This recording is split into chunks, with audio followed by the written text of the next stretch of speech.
नमस्कार, आप सभी का बहुत बहुत स्वागत है। मेरा नाम रूबिका लियाकत है। आप देख रहे हैं टाइम्स नाउ नव भारत। वक्त क्या हो चला है? 8:50 और कहां आपका दाखिला हो चुका है? न्यूज की पाठशाला में। मैडम आ चुकी है। आप हर रोज पाठशाला को और पावरफुल बना रहे हैं, फुल अटेंडेंस लगा रहे हैं। मैं आपको थैंक यू कहना चाहती हूं, तहे दिल से धन्यवाद पूरे परिवार को। और जैसा हर बार आपसे वादा करती हूं, कतराऊंगी नहीं। मेरा वादा है, पढ़ाऊंगी ऐसा कि कभी किसी ने नहीं पढ़ाया होगा। तो चलिए शुरू करते हैं न्यूज की पाठशाला। सबसे पहले आपको बता दूं कि पाठशाला में आज क्या क्या है और कौन कौन से सब्जेक्ट्स पर क्लास लगने वाली है। पाठ नंबर 1, 3 घंटे की पूछताछ में चंपत राय ने क्या बताया और क्या छिपाया। मंदिर की नई व्यवस्था से क्या वाकई ये जो चोरी है वो रुक जाएगी। चंदे की चोरी में ओवैसी का मुस्लिम वाला विक्टिम कार्ड भैया कहां से ही आ गया, इस पर ये होगी बात। और फिर आएगा पार्ट नंबर 2। ये फख्र से सुनने और देखने वाली खबर है। भारत मिसाइल तकनीक का महाबली बन गया है। हर तरफ की मिसाइल फोड़ देने की ताकत भारत के पास आ गई है। कोई अतिशयोक्ति अलंकार नहीं है। पीएम मोदी के मिशन सुदर्शन चक्र का लोहा कैसे दुनिया में माना जा रहा है और कैसे हम लोग 5 देशों के एलीट क्लब में शुमार हो गए हैं, आज आपको डिटेल में बताऊंगी। ऐसा इंतजाम किया है भैया कि चीन और पाकिस्तान की खतरनाक मिसाइल धुआं हो जाएगी। सच बता रही हूं, धुआं हो जाएगी। फिर आएगा पार्ट नंबर 3। ये जेनजी के लिए, हमारे युवाओं के लिए बैठकर सब्र से और तसल्ली से देखने वाला चैप्टर है। 36 साल बाद कश्मीरी हिंदुओं के जख्मों पर मरहम लगाने वाला चैप्टर है। सरला भट्ट, ये तस्वीर ध्यान से देखिएगा, उसके दर्द पर ये ह्यूमन राइट्स ब्रिगेड, बोल के लब आजाद है ब्रिगेड, हम क्या चाहे आजादी ब्रिगेड मौन क्यों है बताइए। कब टूटेगी इनकी सिलेक्टिव चुप्पी। यासीन मलिक को शांति दूत मानने वाले सरला की कहानी सुन सकेंगे? कान के पर्दे उनके ना फट जाए तो बता दीजिएगा। और फिर पार्ट नंबर 4 चैप्टर 4, जहां आपका व्हाट्सएप पूरा बदल गया। क्या आज सुबह आपको मैसेज आया था? आप भी उलझ गए कि नंबर रखूं कि यूजर नेम, क्या सही क्या गलत, आपको बताऊंगी आज इस चैप्टर में। और अंत में हमारे स्पेशल सेगमेंट होगा जिसमें आपको बताएंगे ये जो सार्वजनिक जगहों पर हम गंदगी फैला देते हैं ना, बगैर किसी सोच समझ के, लगता है ये तो हमारे ही माँ बाप की सड़क है, टैक्स तो हमें ही देते हैं। गंदगी फैलाना देश के लिए कितना घातक है, सोचा है कभी? चलिए शुरू करते हैं न्यूज की पाठशाला दिन भर के रिवीजन के साथ।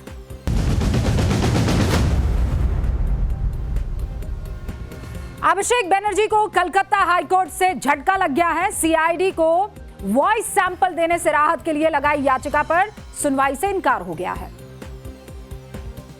कर्नाटक के विजयपुरा में शुगर फैक्ट्री में 12 करोड़ की धोखाधड़ी पकड़ी गई है। गन्ना खरीद के फर्जी रिकॉर्ड तैयार कर लगाया गया था चूना। पुलिस ने 8 लोगों को गिरफ्तार किया है। 11 करोड़ से ज्यादा कैश बरामद हुआ है। भरत तिवारी एनकाउंटर मामले पर सुप्रीम कोर्ट का सुनवाई से इनकार, याचिकाकर्ता को हाईकोर्ट जाने के लिए कह दिया है। पश्चिम बंगाल के हल्दिया रिफाइनरी में बड़ा हादसा हो गया। नेफ्था पाइपलाइन में अचानक भयंकर आग लग गई। अमरनाथ यात्रा के लिए जम्मू पहुंचने लगे हैं श्रद्धालु। 3 जुलाई से शुरू होगी यात्रा।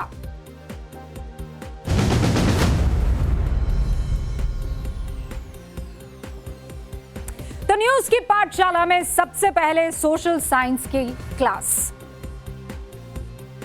3 घंटे की पूछताछ में चंपत राय ने क्या बताया, क्या छिपाया। मंदिर की नई व्यवस्था से क्या वाकई चोरी रुक जाएगी। और चंदे की चोरी में ओवैसी का ये मुस्लिम वाला विक्टिम कार्ड कहां से ले आए भैया। राम मंदिर में चढ़ावा चोरी की जांच का आज 16वां दिन है। कौन सा दिन है? 16वां दिन है। हर गुजरते दिन के साथ जांच का दायरा कर्मचारियों से आगे बढ़कर ट्रस्ट के जिम्मेदार और शीर्ष पदाधिकारियों की भूमिका तक पहुंचता हुआ दिखाई दे रहा है। अब आप कहेंगे कैसे? हमें सूत्र बता रहे हैं कि चढ़ावा चोरी की जांच में एसआईटी ने चंपत राय, डॉक्टर अनिल मिश्र और गोपाल राव पर लापरवाही, मिलीभगत जैसे बहुत सीरियस एलिगेशंस लगाए हैं। पुलिस तीनों से 3 घंटे की पूछताछ करती है। एसआईटी को जांच के दौरान कुछ ऐसे तथ्य मिले हैं जिनसे यह संकेत मिलता है कि दान पात्रों की सुरक्षा, नकदी की गिनती, रिकॉर्ड मेंटेनेंस और बैंक में जमा करने की प्रक्रिया में कई लेवल पर गंभीर चूक हुई है। जांच एजेंसियां यह पता लगाने में जुटी है कि इसके पीछे किस तरह की मिलीभगत रही होगी। टाइम्स नाउ नव भारत के सूत्रों का यह दावा है कि एसआईटी ने तीनों को अभी क्लीन चिट नहीं दी है। इनकी भूमिका की जांच हो रही है। सोमवार को अयोध्या पुलिस ने चंपत राय से बड़ी लंबी पूछताछ की और हमें सोर्सेस बता रहे हैं कि पूछताछ में चंपत राय से कुछ ऐसे सवाल किए गए थे, जैसे पुलिस ने पूछा, अगर कोई पहले शिकायत मिली थी तो उसका समाधान आपने क्यों नहीं किया? तो चंपत राय ने जवाब दिया कि उन्हें जैसे ही मामले की जानकारी मिली तत्काल कार्रवाई करते हुए संदिग्धों को पकड़वाने और एफआईआर दर्ज कराने की उन्होंने प्रक्रिया शुरू कर दी। पुलिस ने उनसे पूछा, ट्रस्ट में किन मानकों पर कर्मचारियों की नियुक्ति की गई? इस पर चंपत राय ने कहा कि जरूरतमंद लोग थे, उनको हमने मौका दे दिया। तो पुलिस ने सवाल पूछा, रिश्तेदारों और परिचितों को फिर किस आधार पर आपने जिम्मेदारियां दे दी? नियुक्तियों की प्रक्रिया में वो जवाब देते हैं कि जो नियुक्तियों की प्रक्रिया है उसमें सिर्फ मेरी नहीं बल्कि ट्रस्ट के दूसरे सदस्यों की भी भूमिका थी। पुलिस का फिर सवाल था कि चढ़ावा चोरी की घटना में चंपत राय की भूमिका, चंपत राय किस तरीके से इसमें जिम्मेदार है? चढ़ावा चोरी की घटना में चंपत राय की भूमिका पर सवाल पूछा पुलिस ने। तो चंपत राय ने जवाब दिया कि देखिए, चढ़ावा चोरी की घटना में मेरी कोई भूमिका नहीं है। पुलिस ने पूछा, अच्छा, चढ़ावे के रखरखाव की जिम्मेदारी किसकी थी? इस पर चंपत राय ने जवाब दिया कि चढ़ावे के सेफ मैनेजमेंट की जिम्मेदारी ट्रस्ट की व्यवस्था का हिस्सा था। इसमें कोई हेर फेर ना हो, इसकी जिम्मेदारी उनकी भी थी। तो पुलिस ने पूछा, अच्छा, ये टिन्नू यादव, इसके बारे में जरा बताइए। चंपत राय ने कहा कि टिन्नू से मुझे तो ऐसी उम्मीद नहीं थी, उसने मुझे धोखा दिया है। टिन्नू यादव बहुत पहले से मुझसे जुड़ा हुआ था और उसने जो भी किया है गलत किया है। फिर पुलिस ने कहा कि कर्मचारियों की जवाबदेही किसके पास थी, कौन रिस्पॉन्सिबल था उसके लिए? तो चंपत राय ने जवाब दिया, जिम्मेदारी ट्रस्ट ही की थी। तो कुछ ऐसे सवाल हमारे पास निकल कर आए हैं, लेकिन अभी भी पुलिस क्लीन चिट नहीं दे रही है और सूत्र कह रहे हैं करोड़ों रुपए का बड़ा दान कई बार सीधे ट्रस्ट स्तर पर स्वीकार किया जाता था। दावा है कि कुछ बड़े दानदाता, पिक्चर्स भी आपने, तस्वीरें देखी होगी, सीधे चंपत राय से मिलकर राशि सौंप देते थे। सोने की मूर्तियां सौंप देते थे, दूसरे कई ऐसी चीजें हैं जो सौंप दी जाती थी और फिर बदले में उन्हें प्रसाद दिया जाता था और ट्रस्ट की तरफ से एक रसीद मुहैया करा दी जाती थी कि भैया हमने इसको ले लिया है और ये रही आपके पास पर्ची।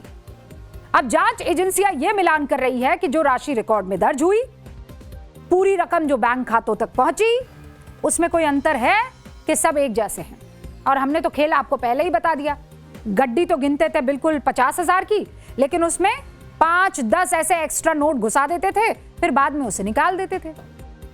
पुलिस ने अब तक 80 से ज्यादा लोगों को नोटिस दे दिया, 80 से ज्यादा लोग, ताकि चढ़ावा चोरी की पूरी स्टोरी सामने आ जाए।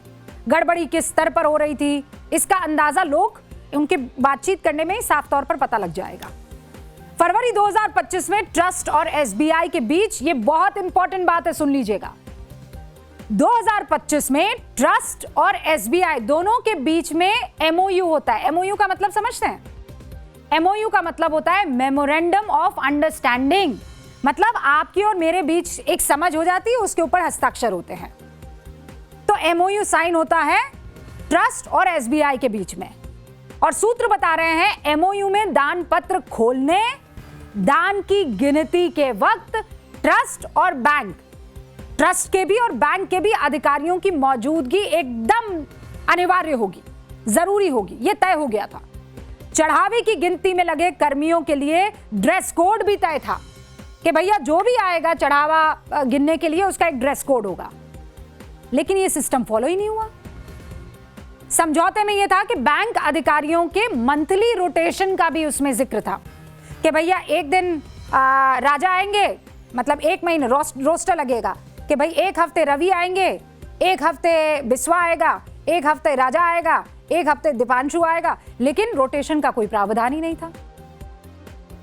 हुआ क्या कुछ कर्मचारी लंबे समय तक एक ही व्यवस्था में लगे रहे। गिनती कक्ष में आने जाने वाले कर्मचारियों की नियमित या रैंडम तलाशी का भी एमओयू साइन था, लेकिन कोई तलाशी नहीं ली जाती। हर दान पात्र की राशि का अलग अलग रिकॉर्ड और सिलसिलेवार काउंटिंग जैसी व्यवस्था थी, लेकिन इसकी भी किसी तरह की कोई फॉलो करने की बात नहीं आई सामने। अब डेली रिपोर्ट, जमा पर्चियों और रजिस्टर्स के वेरिफिकेशन से जुड़े रिकॉर्ड्स जांचे जा रहे हैं। एजेंसियां पता लगा रही है कहां किसने गड़बड़ी की है। पुलिस ने मामले की मुख्य शिकायतकर्ता और ट्रस्टी है, इन शख्स का नाम भी आप याद कर लीजिए, कृष्ण मोहन। क्या नाम हुआ? हाँ, ये ट्रस्टी हैं जिन्होंने एफआईआर दर्ज कराई है। पुलिस ने फोन किया कृष्ण मोहन से, बात की, पूरे मंदिर में जो कर्मचारियों की लिस्ट है उसके बारे में भी जानकारी हासिल की और कृष्ण मोहन से वो लिस्ट ली है। पुलिस ने कृष्ण मोहन से सवाल किए। क्या सवाल किए बता देती हूँ। सवाल किए कि ट्रस्ट की बैठकों में चढ़ावे से जुड़ी जानकारियां क्या दी जाती थी, क्या ट्रस्ट को इससे पहले चोरी के बारे में किसी ने बताया था, कोई शिकायत की थी, इन सभी आरोपियों की जिम्मेदारी क्या क्या थी, और पूरी प्रक्रिया में कर्मचारियों की जो ड्यूटी थी उसे लगाता कौन था, रोस्टर कौन तैयार करता था। ट्रस्ट की बैठक में कर्मचारियों की नियुक्ति की कोई सहमति किसी से ली जाती थी या जिसकी जो मर्जी आ रहा है कर रहा है। ये सारे सवाल पूछे गए हैं। चढ़ावा चोरी में एफआईआर के बाद मंदिर की सुरक्षा में बहुत सारे बदलाव किए गए। आप जानना चाहेंगे कौन कौन से बदलाव है? देखिए, काउंटिंग रूम में निगरानी तो बढ़ा दी गई है, कैमरे की मौजूदगी में अब काउंटिंग हो रही है, पूरा का पूरा स्टाफ बदल दिया गया है, रोस्टर वाइज सबको तैनात किया जा रहा है। अब पहले कर देते तो अब आज कहानी पड़ रही होती है। मंदिर के आने जाने के रास्ते पर तैनात कर्मियों की मॉनिटरिंग की जा रही है, कौन आ रहा है, कब आ रहा है, कब जा रहा है। मंदिर परिसर में हर जगह घूमने का एक्सेस जो पहले कुछ लोगों के पास हुआ करता था, अब वो खत्म है। जहां जिसकी ड्यूटी है वहीं रहेगा, उसके आगे पीछे आ जा नहीं सकता। उसे सिर्फ वहीं तक जाने की परमिशन है जहां तक उसकी ड्यूटी है। वीवीआईपी मूवमेंट के दौरान तैनात रहने वाले स्टाफ को भी अब बदल दिया गया है। मंदिर परिसर में जो मेन जगह है वहां रोटेशन वाइज और अच्छे ट्रैक रिकॉर्ड वाले कर्मियों को तैनात किया गया है। वो कहते हैं ना, देर आए दुरुस्त आए, लेकिन अभी भी दुरुस्त आए कि नहीं, सख्ती और पारदर्शिता अभी भी है कि नहीं, हम उसी का इंतजार कर रहे हैं। वो कहावत है ना, वो कौन सी है, अपनों ने लूटा क्या, हाँ हाँ हाँ हाँ हाँ, हमें तो अपनों ने लूटा, हाँ हमें तो अपनों ने लूटा, गैरों में कहाँ दम था। राम धन की लूट किसी और ने नहीं की, राम के रखवालों ने की। और जब ऐसा हुआ है तो सियासत तो होगी, और वक्त का तकाजा भी कुछ ऐसा है। उत्तर प्रदेश में विधानसभा चुनाव सर पर है। राम मंदिर बनने के बाद उत्तर प्रदेश का यह पहला चुनाव है, और विपक्ष के लिए इससे बेहतर मौका बताइए कौन सा हो सकता था। बीजेपी को भी घेर सकते, योगी आदित्यनाथ को भी घेर सकते, और किस पर घेर सकते, सबसे मजबूत पिच पर, उसकी हिंदुत्व के रक्षक के तौर पर राम मंदिर में हुए चंदा चोरी पर सारे नेता विपक्ष के उतर आए हैं और घेर रहे हैं। मुद्दा छोटा नहीं है, यह भी सही है, और यह भी सही है कि इस मुद्दे पर हर एक पार्टी और उसके नेता जो बीजेपी के खिलाफ है इसे हाथों हाथ लेंगे। लेकिन आप मुझे एक बात बताइए,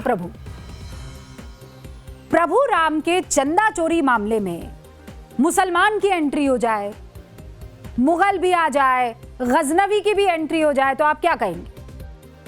आप पूछेंगे ना कि भैया ये क्या बात कर रही हैं आप? सनातन धर्म का सबसे बड़ा केंद्र अयोध्या, चोरी हुई वहां पर, राम मंदिर में चंदा दिया सनातनियों ने, चोरी का आरोप लगा किन पर, मतलब जो सरनेम है वो सरनेम क्या क्या है, यादव है, मिश्रा है, पांडे है, श्रीवास्तव है, शुक्ला है, ये सब उपनाम है, हाँ सारे सनातनी सरनेम है। तो फिर मुसलमान, मुगल, गजनवी, इन सब का क्या काम, हुक्म? ये सवाल मुझसे मत कीजिए, ये सवाल आप बैरिस्टर असद ओवैसी से करिए, क्योंकि ये काम उन्होंने किया है। मतलब ओवैसी साहब को अलग ही लेवल पर पहुंचना है। वो कहावत है ना, बेगानी शादी में, मतलब चोरी हुई राम जी के चंदे में, चोरी की कथित राम भक्तों ने, मामला सनातनियों का, लेकिन इसमें भी विक्टिम कार्ड लेकर आ गए आप, और फिर आरोप लगा रहे हैं कि ये सरकार हिंदू मुसलमान करती है। अरे कौन मुसलमानों की एंट्री करवा रहा है इस मसले में? और चूंकि हर बात पर ये विक्टिम कार्ड बाहर आ जाता है, तो इसी विक्टिम कार्ड पर आज तफसील से चर्चा करूंगी। आज ओवैसी साहब ये पूछूंगी कि हुक्म, इस देश में कितने हिंदू चंपत राय के समर्थन में आज रैली निकाल रहे हैं? कितने रैली निकाल रहे बताइए? कितने सनातनी धर्मगुरु वीएचपी के उपाध्यक्ष चंपत राय से पूछताछ को हिंदुओं के खिलाफ षड्यंत्र बता रहे हैं? कितने लोग असद ओवैसी साहब सोशल मीडिया पर चंपत राय या अन्य आरोपियों के समर्थन में कैंपेन चला रहे हैं? मुझे बताइए ना, कौन सा सनातनी बड़े बड़े लेख लिख रहा है और कह रहा है इस देश में हिंदुओं के साथ दोयम दर्जे का बर्ताव हो रहा है? कौन ये कह रहा है कि आरोपियों को इसलिए फंसाया जा रहा है क्योंकि वो सनातनी है या हिंदू है? कोई एक आदमी आपको ऐसा दिखा? कोई एक आपको ऐसा जुलूस दिखा? कोई एक मानस दिखा जो कह रहा हो कि हिंदू होने के कारण इन सारे आरोपियों को प्रताड़ित किया जा रहा है? नहीं ना। फिर मुसलमान होता तो एनकाउंटर हो जाता वाला ज्ञान क्यों देना है यहां पर? और आप ये तथ्य जानना चाहेंगे, आपको भी यही लगा होगा ना कि ये एनकाउंटर वाली जो थियरी है इसमें सच्चाई होगी, तभी असद ओवैसी ऐसा कह रहे हैं कि एनकाउंटर मुसलमानों का हो जाता। ये जो एनकाउंटर वाली थियरी है कि उत्तर प्रदेश में ये नैरेटिव बनाया गया ना कि उत्तर प्रदेश में सिर्फ मुसलमानों का एनकाउंटर हो रहा है या फिर जो एनकाउंटर हो रहा है उसमें मेजॉरिटी मुसलमान है, ये सरासर झूठ है। ये जो नैरेटिव फैलाया जा रहा है कि सिर्फ मुसलमानों के घर पर बुलडोजर चलाया जा रहा है, ये सरासर झूठ है। हमने चेक किया है, रीचेक किया है, क्रॉस चेक किया है। आंकड़े दावों से ठीक उलट निकले हैं। और मैं आपको बताती हूं कि कैसे ये अलग निकले हैं। आपको ये जानना चाहिए, ये एनकाउंटर का जो मामला बार बार आता है, एनकाउंटर के इस मामले में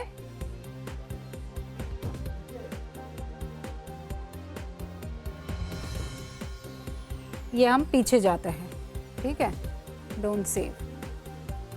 आप ग्राफिक्स दीजिए इस पर, ठीक है।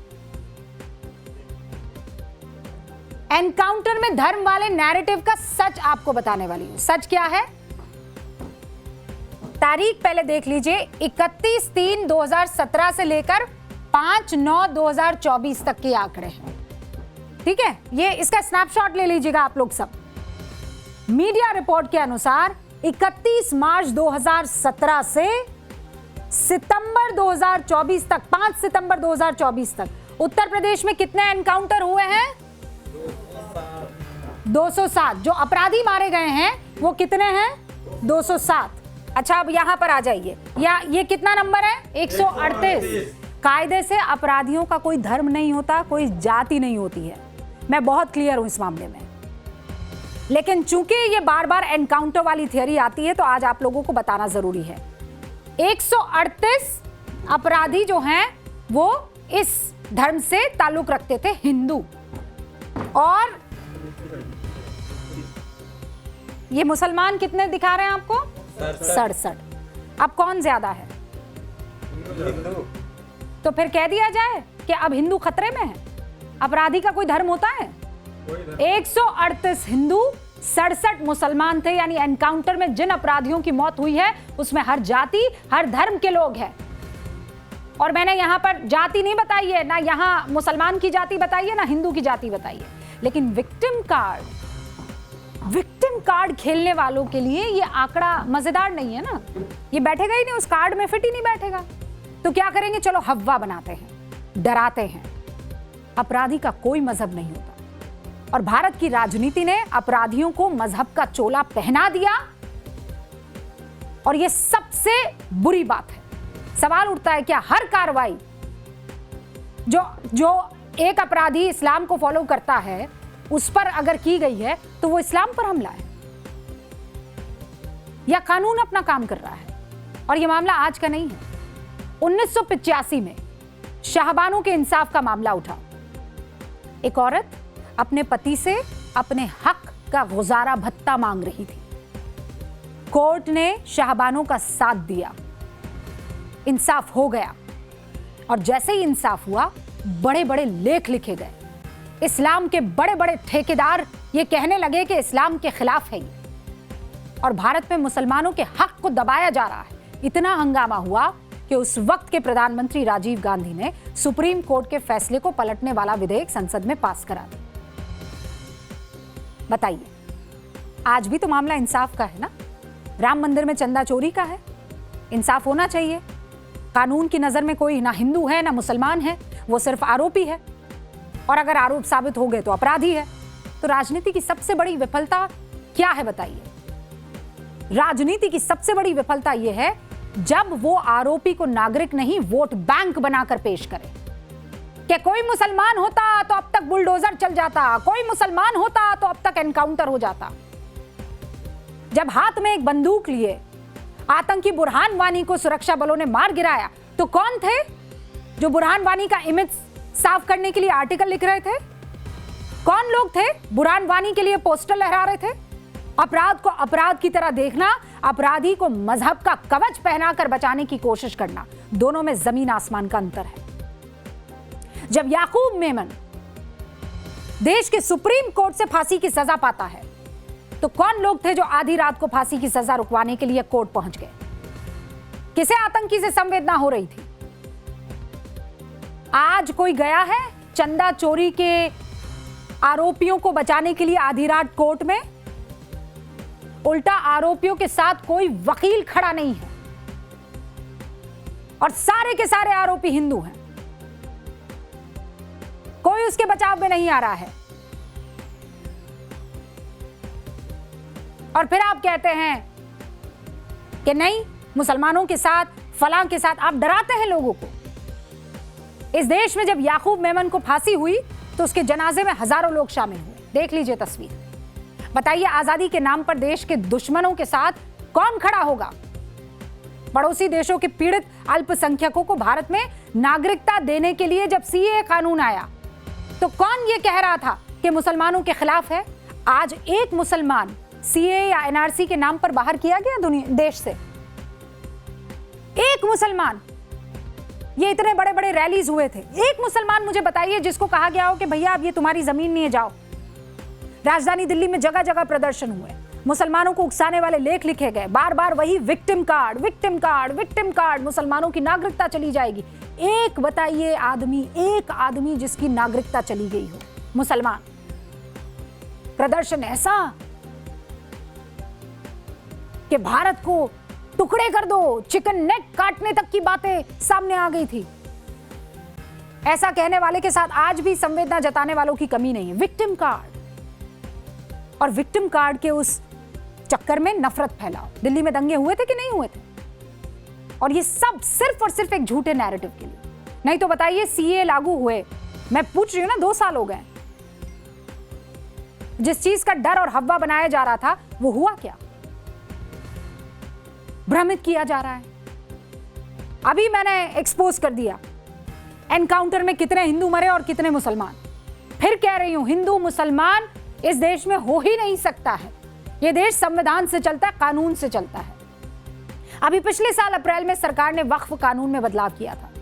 क्या कहा गया कि मुसलमानों की मस्जिदों पर जो है, जिस तरीके से ये सारे अपराधी कब्जा कर लेते हैं, वक्फ की संपत्ति पर किसी ना किसी तरीके से डाका डाल देते हैं, ऐसा ना हो उसके लिए एक स्ट्रॉन्ग पारदर्शी कानून बनाया जाएगा। यही कह रहे थे ना कि अरे ये देखो, सरकार वक्फ की संपत्ति पर नजर डाल रही है कब्जा करने की नीयत से। सच्चाई क्या थी? पुराना वक्फ कानून लागू था तब 44,752 वक्फ संपत्तियों पर अवैध कब्जा था। ऑल इंडिया मुस्लिम बोर्ड से लेकर तमाम मौलाना, इमाम मानने को तैयार नहीं थे। अब तो नया कानून लागू है। कितने मस्जिदों पर सरकार ने अवैध कब्जा कर लिया, आप मुझे बताइए। कितने ईदगाहों पर कार्रवाई होगी? बड़ी चालाकी से विक्टिम कार्ड खेलकर पहले माहौल बिगाड़ देते हैं और फिर कहते हैं कि हम पर जो है डराते हैं, पूरी कौम को डराते हैं। जब अपराधी के साथ खड़े होने के लिए धर्म का सहारा लेना पड़े, तब याद रखिएगा, न्याय कमजोर हो जाता है और आपकी राजनीति मजबूत हो जाती है। अब ये ओवैसी साहब को तय करना है और ओवैसी साहब जैसे नेताओं को तय करना है कि वो कानून के साथ खड़े होंगे या वोट बैंक की राजनीति के साथ, क्योंकि आज राम भक्त उन कथित राम भक्तों के साथ नहीं खड़े हैं, वो कानून के साथ खड़े हैं। और ये सबक सबको सीखना चाहिए। और अब पाठशाला में अगला चैप्टर आपके सामने रख रही हूं, और ये चैप्टर गर्वान्वित करने वाला है। क्या करने वाला है? गर्वान्वित। वो 56 इंच वाला डायलॉग नहीं है, ये खबर वैसी है। भारत मिसाइल तकनीक का महाबली बन गया है। मिसाइल फोड़ देने की ताकत के साथ अब भारत तैयार है। पीएम मोदी का एक सपना था, मिशन सुदर्शन चक्र, अब वो पूरा हो गया लगभग। 5 देशों की एलीट क्लब में आपका भारत बुलंदी के साथ खड़ा हो गया है।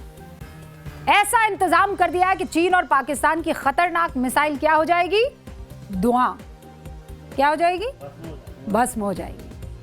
हमारे देश की बागडोर एक ऐसे प्रधानमंत्री के हाथों में है जो दूर की सोचते हैं, वर्तमान को देखते हुए यानी आज को देखते हुए भविष्य की तैयारी कर देते हैं, और देश को सुरक्षित रखने के लिए पिछले 12 साल से कोशिश हो भी रही है। और ये बात मैं क्यों कह रही हूं, ये तारीफों के पुल में क्यों बांध रही हूं, अभी आगे आप समझेंगे। पीएम मोदी के विजन की तारीफ ऐसे ही नहीं कर रही, ये बताने से पहले आपके सामने कुछ तस्वीर रख रही हूं। Ready for the pictures? Yes. आप मेरी बात समझ जाएंगे जब इन तस्वीरों को देखेंगे। भैया पहली तस्वीर लाई जाए। ये तस्वीर कहाँ की है? ये रूस की राजधानी मॉस्को की तस्वीर है। 2 हफ्ते पहले यानी 18 जून को यूक्रेन ने मॉस्को पर एक साथ 200 ड्रोन से अटैक कर दिया, ठीक है। उसके बाद मॉस्को की हालत देखिए क्या हुई, धुआं, आग, तबाही। मतलब वो जो S-400 है ना, उनका एयर डिफेंस सिस्टम, ये खुद ये रशा बनाता है, तब भी अपनी राजधानी को ड्रोन के हमलों से नहीं बचा पाया। पता है क्यों? पता है? मैं आगे बताऊंगी। एक और तस्वीर दिखाती हूं। अब अगली तस्वीर ले आइए। 2 महीने पहले की तस्वीर आपको दिखाते हैं। दूसरी तस्वीर लेकर आइए आप।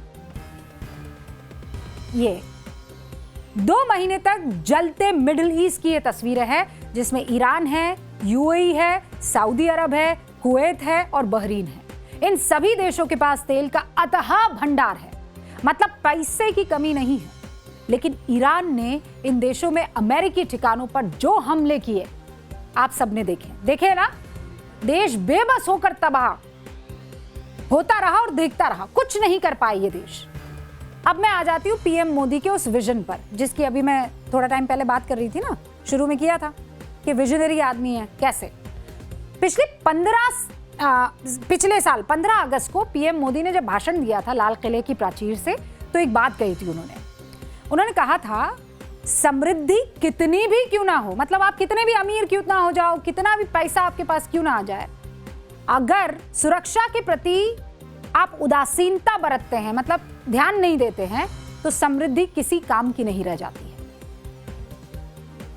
और पीएम की ये बात ईरान युद्ध में सच साबित होगी। पूरी दुनिया ने देखा कैसे खाड़ी देश वहां पर तबाही मचते हुए देखते रहे, कितना पैसा, अता पैसा, लेकिन ध्यान नहीं दिया अपने डिफेंस पर, और अमेरिका जैसे देशों पर निर्भर रहे।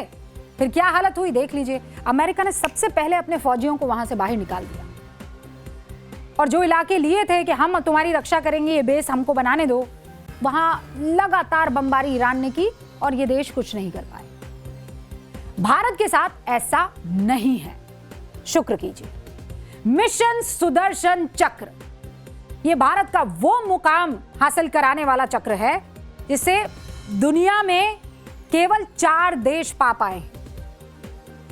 इस सुदर्शन चक्र की वजह से अब भारत की गिनती उन देशों के साथ होगी जो 5000 किलोमीटर दूर से आ रही मिसाइलों को भी आसमान में कई किलोमीटर ऊपर मार गिराते हैं।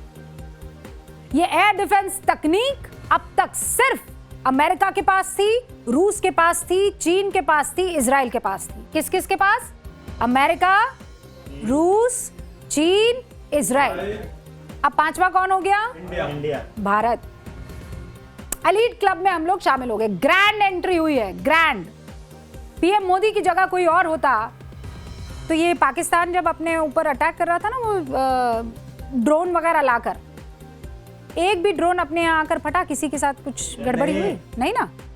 पाकिस्तान का एयर डिफेंस हमने तार तार कर दिया, पाकिस्तान का एक भी ड्रोन अपनी जमीन पर नहीं गिर पाया, तो फिर हम लोग खुश हो जाते ये भैया हमने 1000 ड्रोन हवा में ही गिरा दिया, अब क्या चाहिए अपने को, अब कुछ नहीं चाहिए।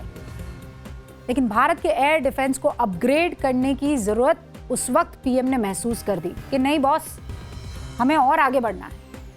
पीएम मोदी ने ऑपरेशन सिंदूर के दौरान ही भविष्य की जरूरत को भांप लिया और ऑपरेशन सिंदूर के 100 दिनों के अंदर ही 15 अगस्त 2025 को लाल किले से ऐलान कर दिया कि भारत के लिए एक ऐसा डिफेंस सिस्टम तैयार करना जरूरी है जो भगवान श्री कृष्ण के सुदर्शन चक्र की तरह सूरज को ढकने की ताकत रखता हो। और इसीलिए इस मिशन को यह नाम दिया गया।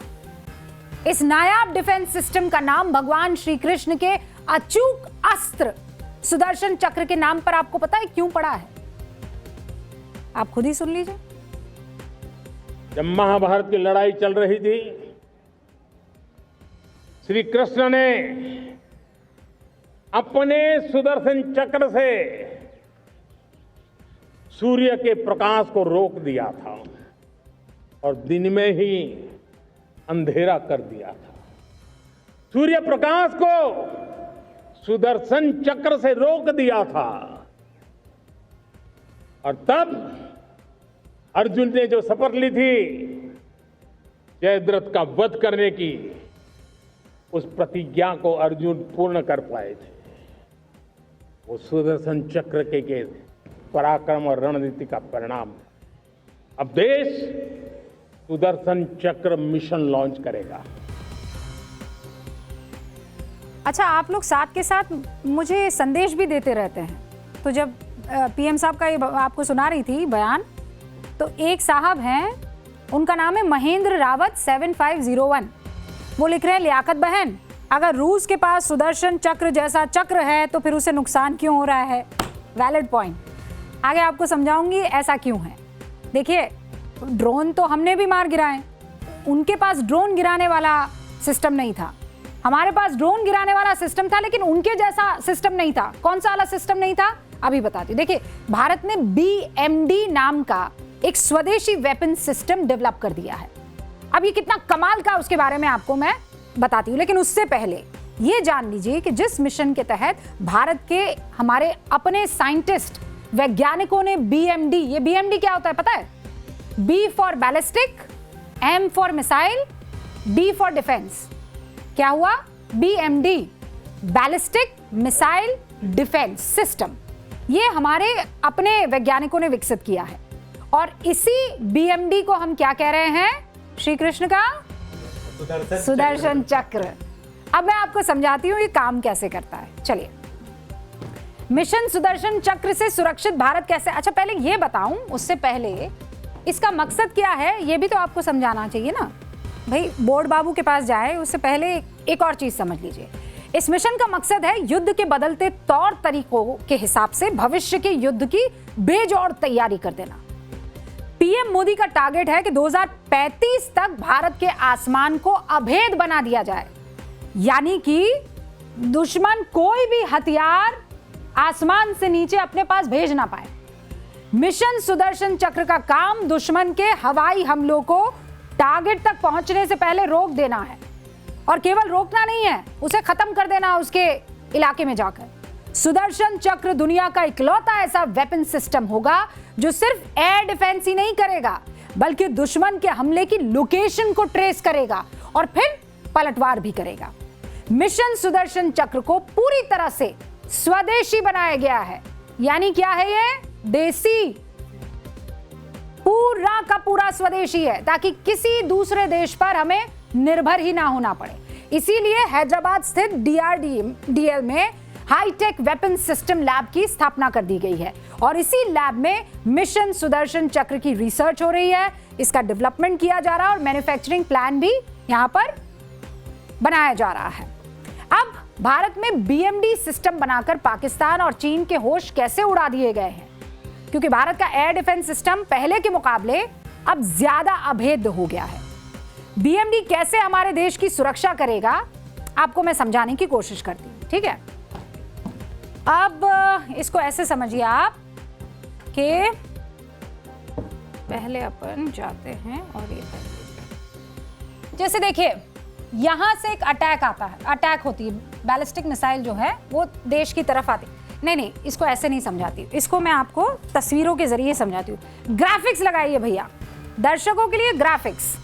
हम वो 7D ग्राफिक्स है ना, ये आपके सामने ग्राफिक्स आ गए। इन ग्राफिक्स के इससे आप बहुत अच्छे से समझ पाएंगे। ये 3D ग्राफिक्स है, ठीक है। अब इससे समझिए BMD सिस्टम कैसे दुश्मन के हवाई हमले से हमारे देश की सुरक्षा करेगा। आपके सामने क्या क्या दिख रहा है? एक तो चीन दिख रहा है, BMD दिख रहा है और भारत दिख रहा है। ये 3 फैक्टर्स हैं, ठीक है। उत्तरी छोर दिखाई दे रही है आपको, बिल्कुल इस वाली साइड पर ये उत्तरी छोर है।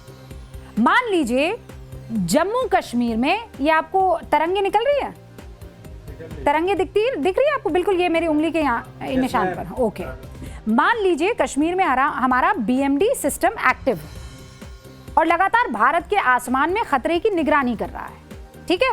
उसी वक्त भारत के पूर्व में साउथ चाइना से, ये देख रहे हो उत्तरी छोर, यहां से उत्तरी छोर से दुश्मन किसी जहाज से एक ICBM, ये देख रहे हैं ICBM आ रहा है, ये आया है यहां पर। ICBM क्या होता है? ये इंटर कॉन्टिनेंटल बैलिस्टिक मिसाइल होता है। अब ये जो ICBM है ना, ये जो यहां से आया है, ये बिल्कुल ऐसे आकर अटैक नहीं करेगा। ये क्या करता है? ये ऊपर की तरफ जाता है और फिर यू ऐसे शेप बनाता है और उसके बाद आसमान के नीचे आते हुए धरती के पास जाता है, यानी जो भी आप धरती का लोकेशन चुनो।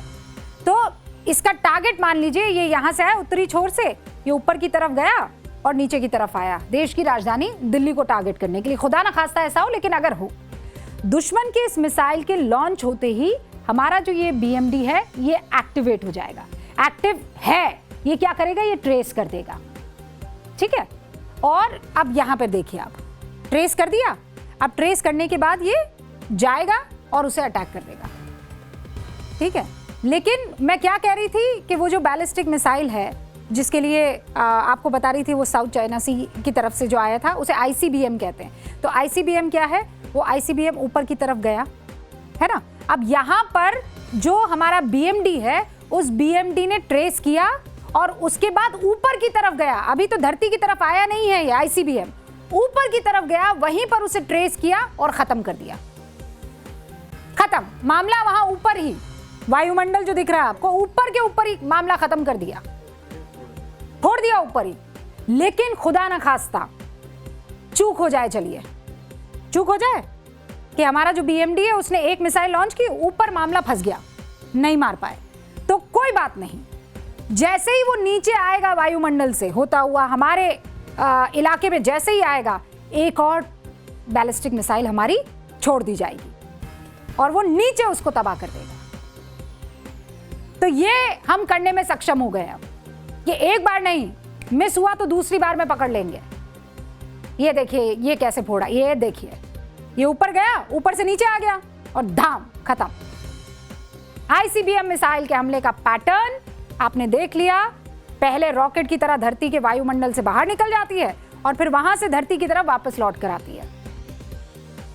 तो टारगेट जो है बहुत तेज रफ्तार से गिरता है, लेकिन उसको वहीं पर इंटरसेप्ट करेंगे ऊपर ही और खत्म कर देंगे। वायुमंडल में घुसने से पहले ही मार देंगे। और मान लीजिए वायुमंडल में घुस गया, तब भी हमारे पास इतनी कैपेबिलिटी है कि हम उसको चकमा देने के बावजूद धरती के वायुमंडल में प्रवेश करते ही उड़ा देंगे। तो हुआ ना अभेद। मिशन सुदर्शन चक्र किसी एक एयर डिफेंस सिस्टम का काम नहीं है, इसमें बहुत सारे एयर डिफेंस सिस्टम है, सब मिलकर काम करते हैं। जैसे हम न्यूज की पाठशाला सब मिलकर चला रहे हैं, वैसे ऐसे सिस्टम को integrate air command and control system कहते हैं। फिर बोलूं, ऐसे सिस्टम को हम integrated air command and control system कहते हैं। और भारत ने ऐसा सिस्टम बना लिया है। इस सिस्टम ने अपना दम ऑपरेशन सिंदूर के वक्त भी दिखाया था। यह सिस्टम अब और ज्यादा मजबूत होने जा रहा है, क्योंकि भारत ने आरुद्रा नाम का एक ऐसा मीडियम पावर राडार टेस्ट कर दिया है, जिसकी वजह से अमेरिका को भी पसीने आ गए। सच्ची बता रही हूं, ये कमाल का राडार सिस्टम है। क्या नाम है इसका? आरुद्रा। डीआरडीओ ने इसे विकसित किया है। आरुद्रा एमपीआर है, यानी मीडियम पावर राडार है, बहुत ताकतवर है। अभी भारत ने एक ऐसा एआई सिमुलेशन तैयार किया है जिसमें आरुद्रा ने अमेरिकी F-35A जेट को ट्रेस कर लिया, और इसीलिए इसे बड़ी कामयाबी बताई जा रहा है, क्योंकि वो अपने आप को स्टेल्थ बताता, मतलब छुप छुप के वो काम करने में बड़ा माहिर है। हमने उसको भी पकड़ लिया।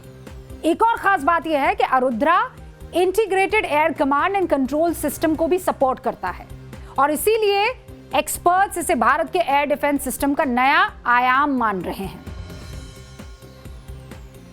तो है ना मजेदार क्लास?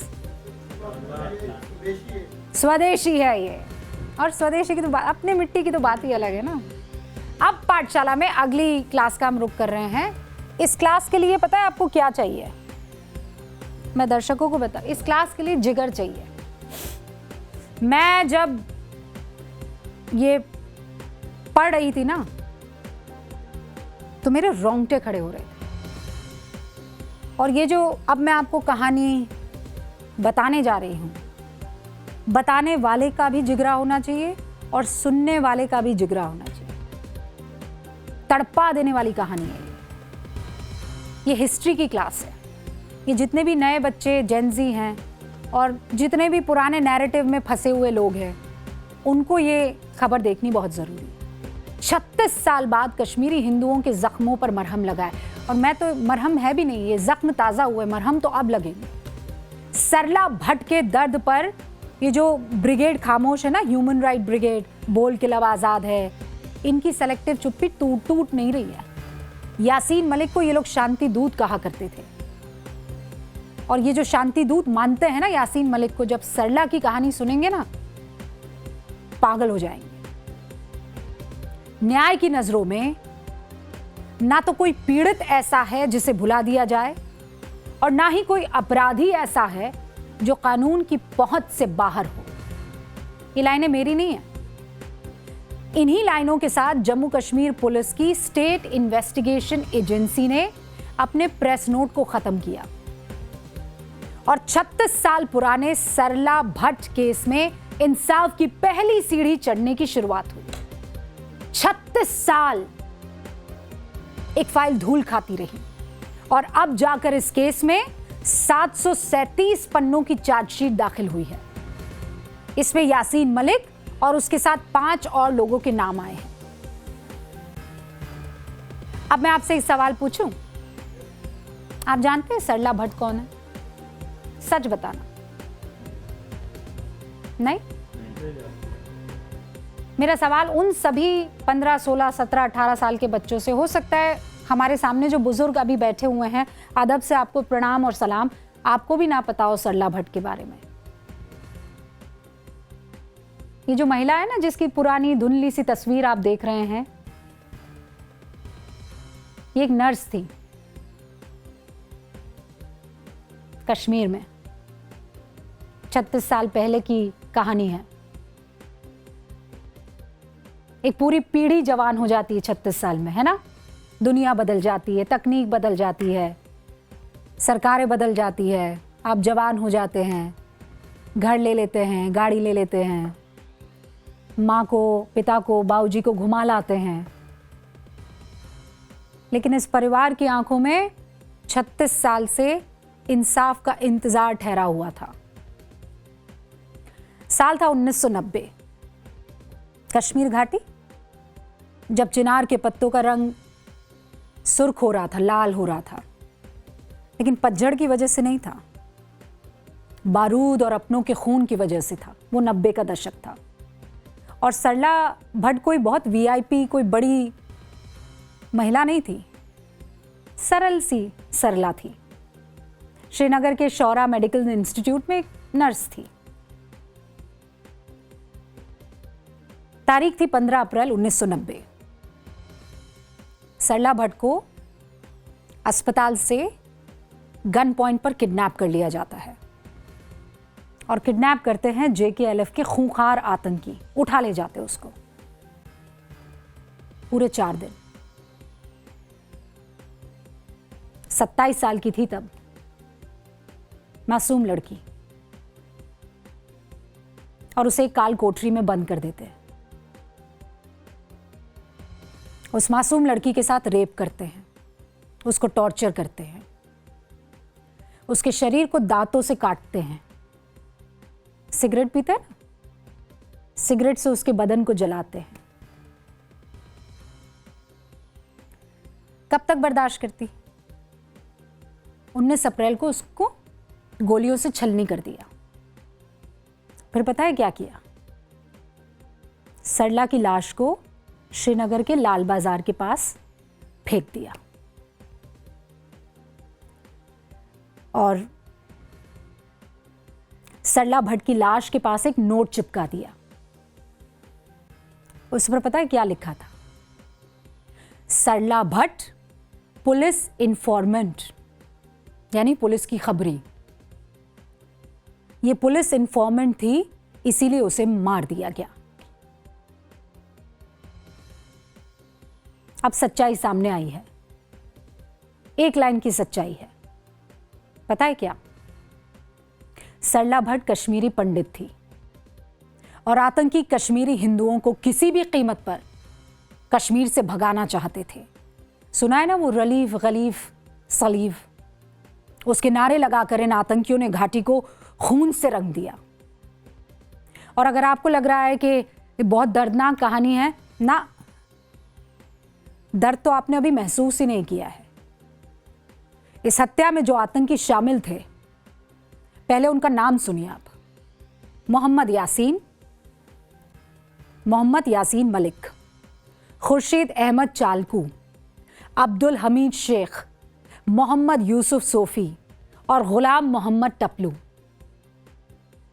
मैं नहीं भूलूंगी इन नामों को। इन 5 आतंकियों में से 3 पहले ही एनकाउंटर में मारे जा चुके हैं।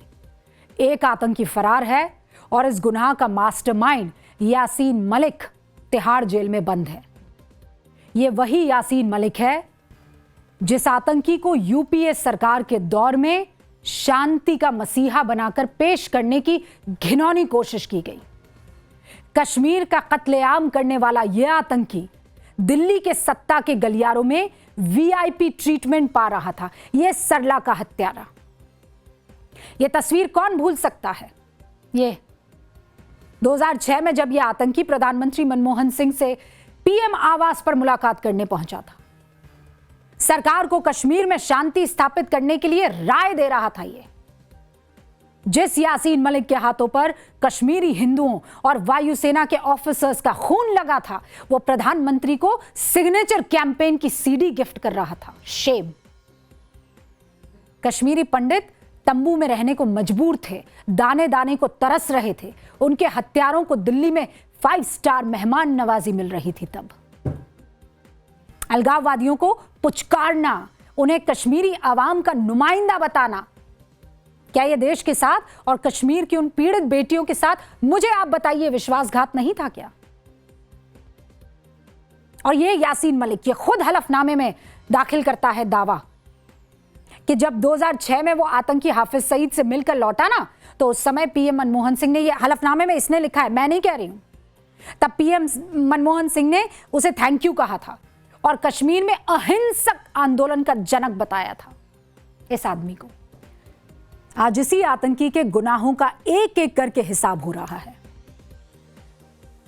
सरला भट्ट, गिरिजा टिक्कू, ऐसे कई परिवार हैं, न जाने कितने, जिनकी आंखों में अभी भी उम्मीद की रोशनी है और जगी हुई है।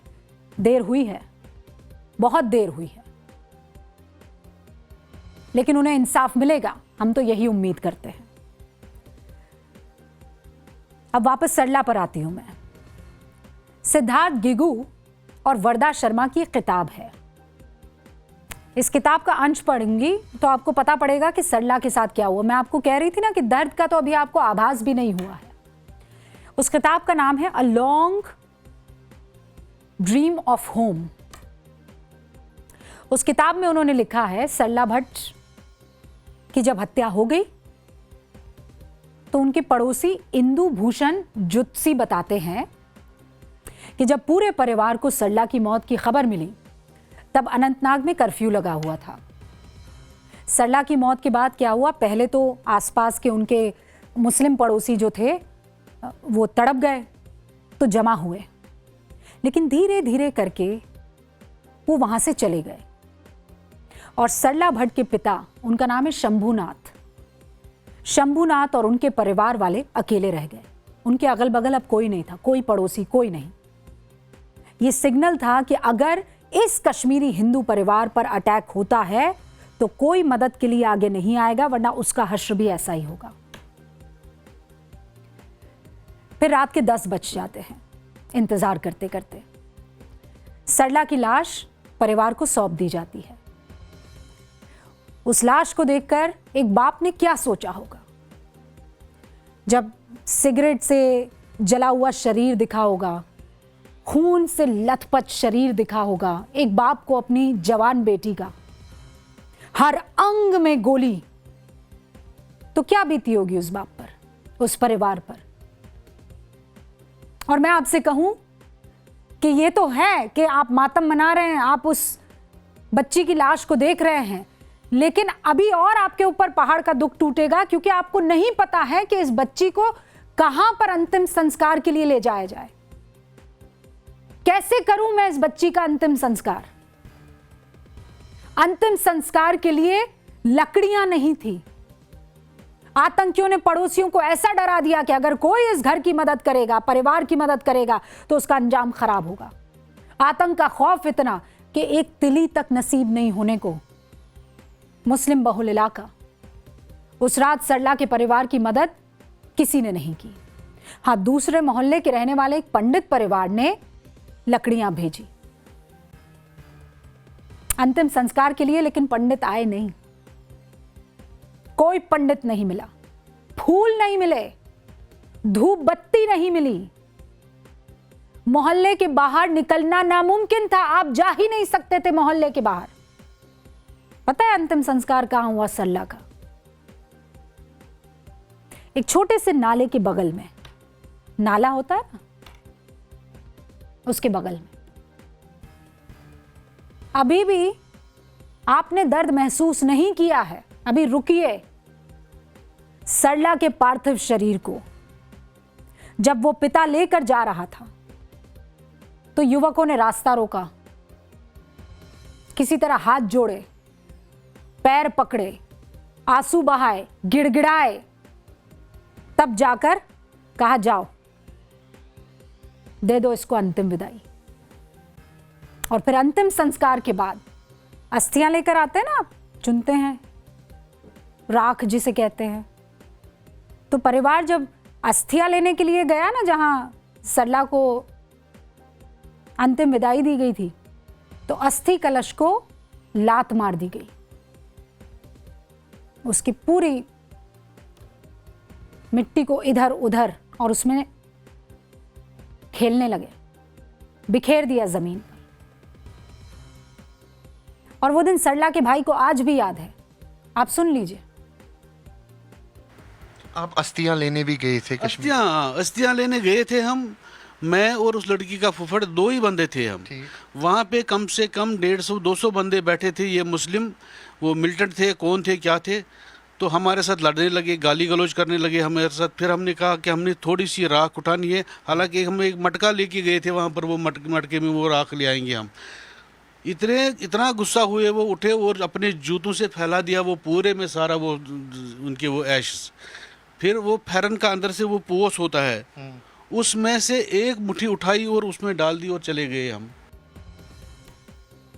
तो जिस दिन सरला का अंतिम संस्कार किया गया, उसके अगले ही दिन यानी 21 अप्रैल 1990 को सरला के घर पर ग्रेनेड से हमला हुआ।